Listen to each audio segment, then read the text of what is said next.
Gearheads, after a long hiatus, I'm back. I was kind of debating there for a little while if I was going to do these videos anymore, and we were really busy with the whole Mustang build, and to be honest, I really should have been filming most of that, but I was trying to get the car done in a hurry to make a race as usual, and as usual also didn't make the race, but we ended up with a pretty good little car here in a short period of time. So we're working on finishing it up right now, and I want to show you where I'm at. So as you can see, the car is not finished, but is definitely in running condition. And I've been working on the calibration on the car, cold starts, idling, that sort of thing for a while. I thought I had an oil pressure problem, which actually turned out to be either the sensor location or the sensor itself is bad, because when I put a mechanical gauge down along the rifle on the next to the oil filter pad, I have stellar oil pressure. I actually ended up dropping the pan in the car and putting the highest, the stiffest spring in it to get the highest pressure out of it, and I really didn't even need to do that. But now I have, like, from what I can tell by watching the gauge, I have over 80 psi hot at like 5,000 RPM. So I'm really content with that oil pressure and moving on from that problem. So I was driving the car around quite a bit, like I said, working on street tuning it and trying to make it more streetable than my previous cars, because this car was meant to be sold and I wanted it to be really worked out for whoever bought it. And I usually don't get to do that much, because as soon as the car runs, I'm out trying to race it, right? So this time around, I was out driving it, putting some miles on it, taking some data logs.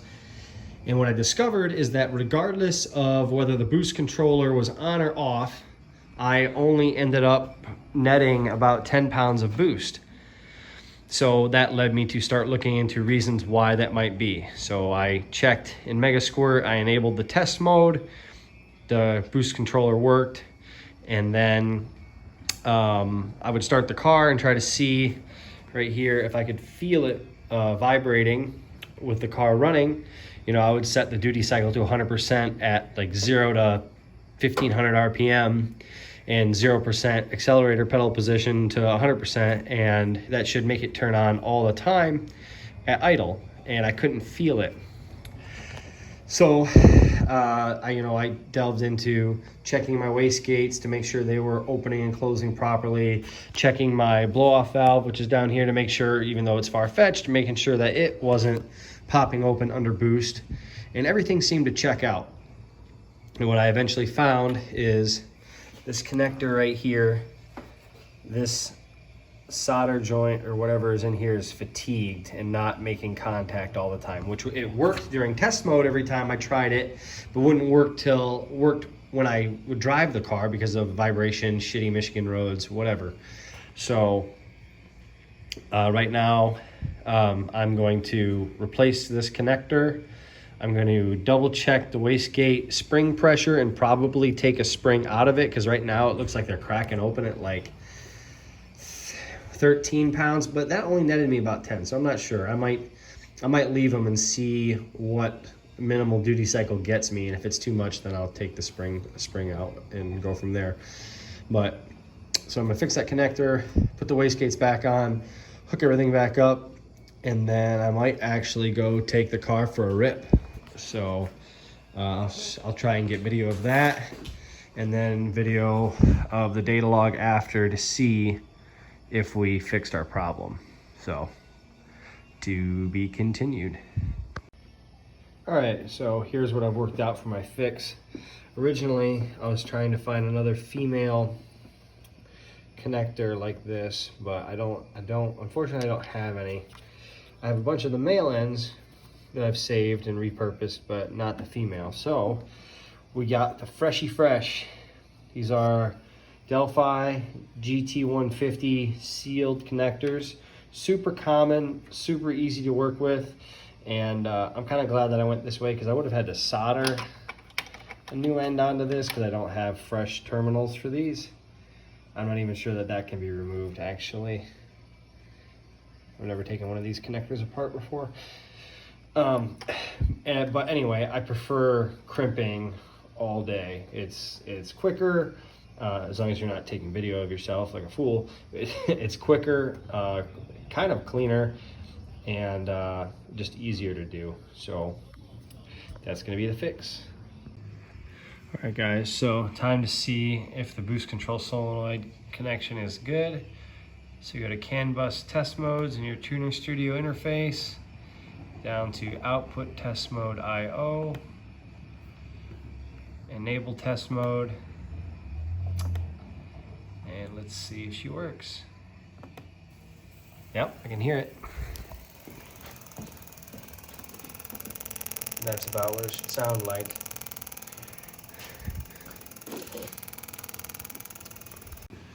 So I've already done this, but just for videoing purposes, I'm going to show you a way to make sure that your lines are routed correctly and that your boost control solenoid is working. So these MAC valves, the 4 ports, you have an exhaust on the top right here, okay? That's open to atmosphere. You have an inlet, which is coming from the turbo compressor housing for me, but right now I'm going to regulate pressure to it. And then you have port A, which should go to the top of the wastegate pot, so here on the upper side of the diaphragm, and then B, which goes to the lower side of the diaphragm. So what it does is pressure comes in through here, goes out B to the bottom side of the diaphragm when the vehicle's running, and is pushing on the bottom side of the diaphragm, right? But when you start to pulse the boost control solenoid, it bleeds it off from B, so it goes out the vent and then goes out A and puts pressure to the top side of the dome, effectively increasing your spring rate inside the wastegate. So what I'm going to do right now is show you when you crack this open, the wastegate opens like it should, right? So right now, if I use test mode to actuate the MAC valve, that piston should close.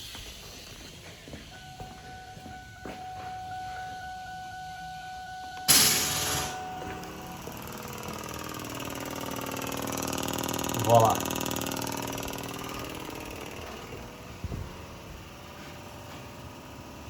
And back off. Should open back up again.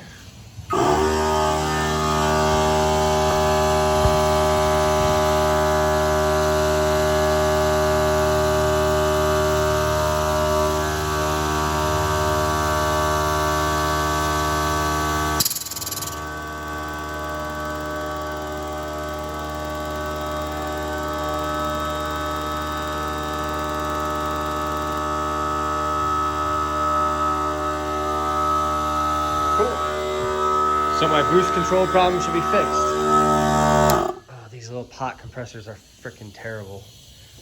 I honestly should just throw the thing away. But there we are. Leave it off. So time to put it back together and go see what, more than 10 pounds of boost feels like. Hell yeah.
So I was freaked out there for a minute, but it turned out to be no big deal at all.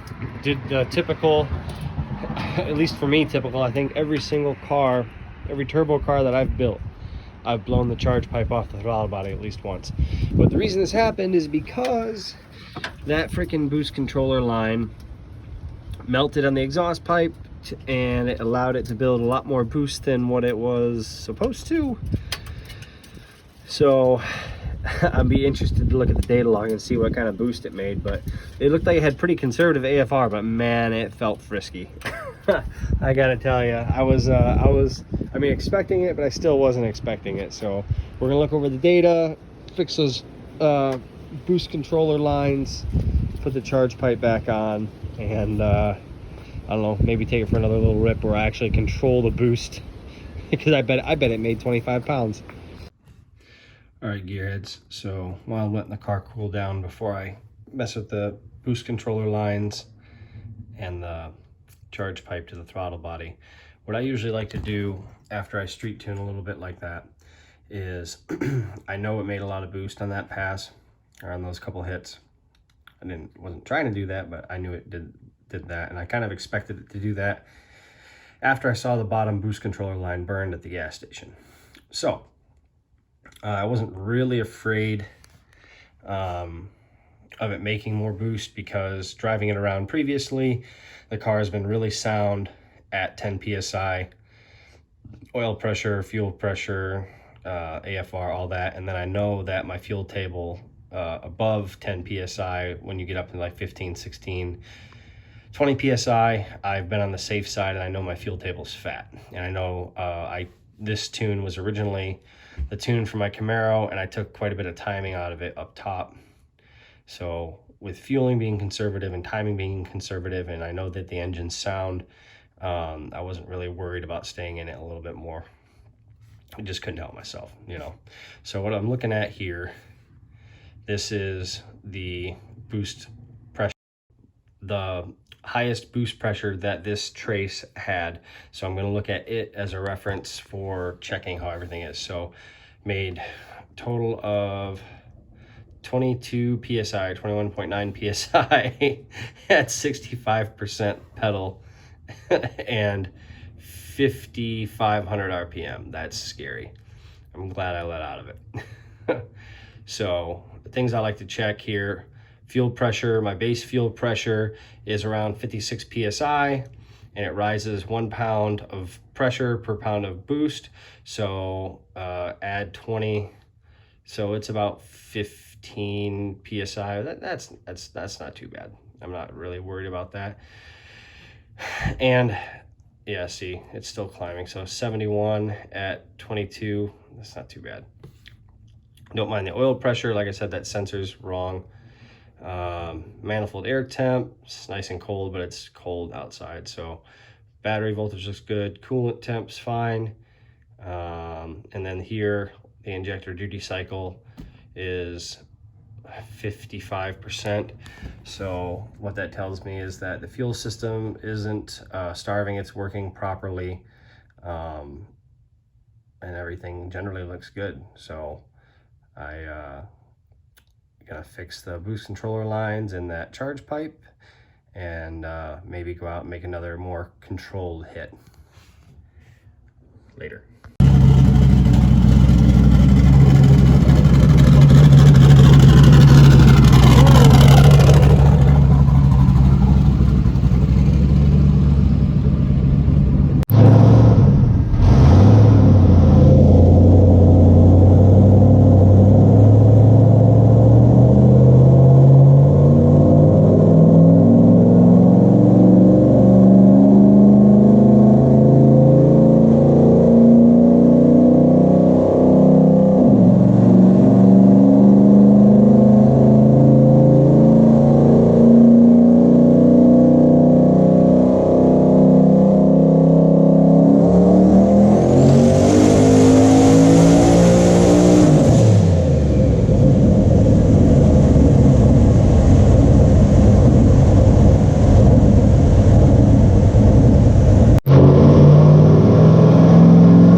survive the dyno.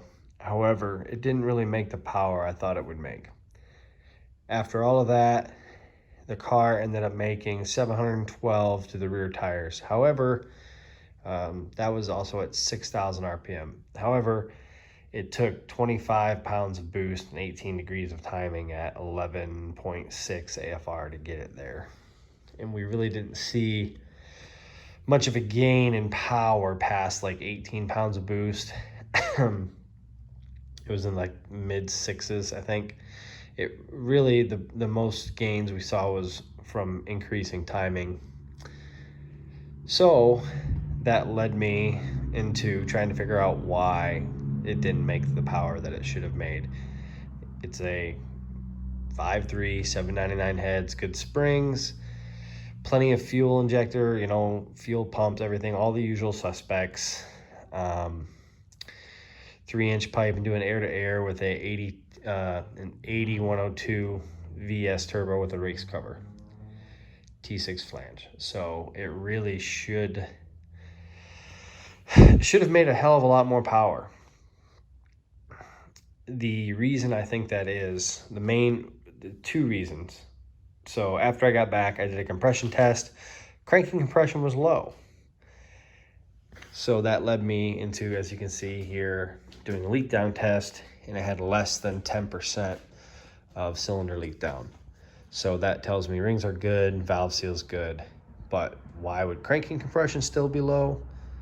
Generally, that is from a cam.